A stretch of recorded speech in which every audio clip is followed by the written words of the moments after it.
How you doing, Suzette? Fine. How are you? Yeah, great. You look happy and alive, and man, you just brightened my day up, man. I am glad you are here. What is your question I can help you with today? I teach drama and theater teachers how to teach their students to do stage makeup and hairstyling for theater. A lot of teachers have never had makeup class in college or otherwise for that matter because they're English teachers being pulled in to teach the drama class, or they didn't get makeup class, that kind of thing, and they don't know how to teach their students how to do stage makeup.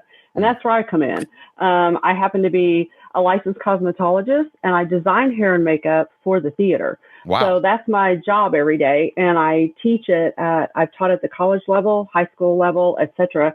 And I hear complaints all the time about, I don't know how to do stage makeup. Can you come teach a class? Can you do a workshop? So I'm going to create a course on how to teach your students how to do their own stage makeup and some hairstyling as well. I'm also going to eventually incorporate prop making and set building and all that stuff. Yeah. But this is the thing. I'm seeing a lot of theater classes becoming CTE so that people can actually do the job out in the world, right? Stage managers, costume designers, that kind of thing. What's CTE? Hold on. What's CTE? It's career and technology education, like a VOTEC kind of thing. Yep. So, I knew what it was because I used to be a teacher. Right. I just got to make sure everybody that hears this understands what it is, right? I speak fluent teacher. Right.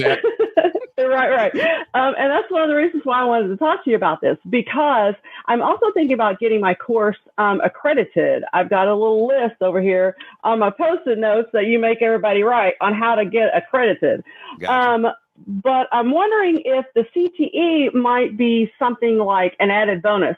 Here's the course. If you want it to be CTE, it's like this, and you get this kind of thing. But I'm not sure if that's something I should do from the beginning because I'm, filming and making the course now. Or if that's something a bonus, like I would add to that, or I don't know. What are you thinking about that? I would not worry about that right now. The only thing you have to worry about right now is you've got to get customers learning how to do makeup. In the beginning of any business like this, what you really want to do is you want to get your first customers taking your course. Like that's the number one thing you got to do is get them in, get them getting educated, get them in your community, get them being coached. All that other stuff adds later. Like when Jocelyn launched elementarylibrarian.com, we knew that continuing education would be like a super good draw, right? Then you can add other stuff later. Like remember when we launched Flip Lifestyle in the very beginning, it had 8 videos. That was it. It had 8 videos that was all people could watch. And when those 8 videos came out, we knew we were going to add more later, but we couldn't add more until we got people paying us, right? We want to grow a business before we add to the business. The biggest thing I see entrepreneurs make when they first launch an online business to try to make money online, they're trying to earn and they're trying to grow their business, is that they try to do too much. Like you need the minimum viable product, Suzette, the minimum viable thing out there. You had 3 Post-it notes that you held up on camera. You need to take 2 of them off and just set them aside and do the first one, right? And then you can add all that other stuff later. And then there's something else like I've just got to add to yours. Like I love this idea. I love the focus of going into the theaters and helping with the makeup and like doing all of those things, right? That's great. But I think you could probably expand out the avatar a little bit. One of the things, like I'm a cheer dad. If I got any cheer people out there, like I've been in the cheerleading world for almost 9 years.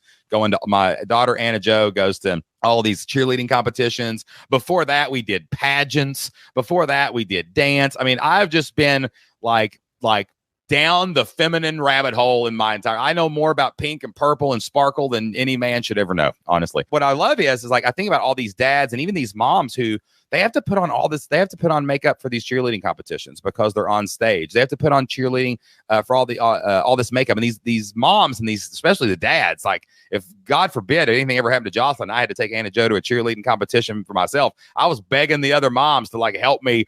I didn't know what went here and what went on her nose and what went on her eyes, and she was putting eyelashes in. I didn't want to poke her in the eye. I didn't know how to make a ponytail or a braid, or I had to learn all this stuff, right?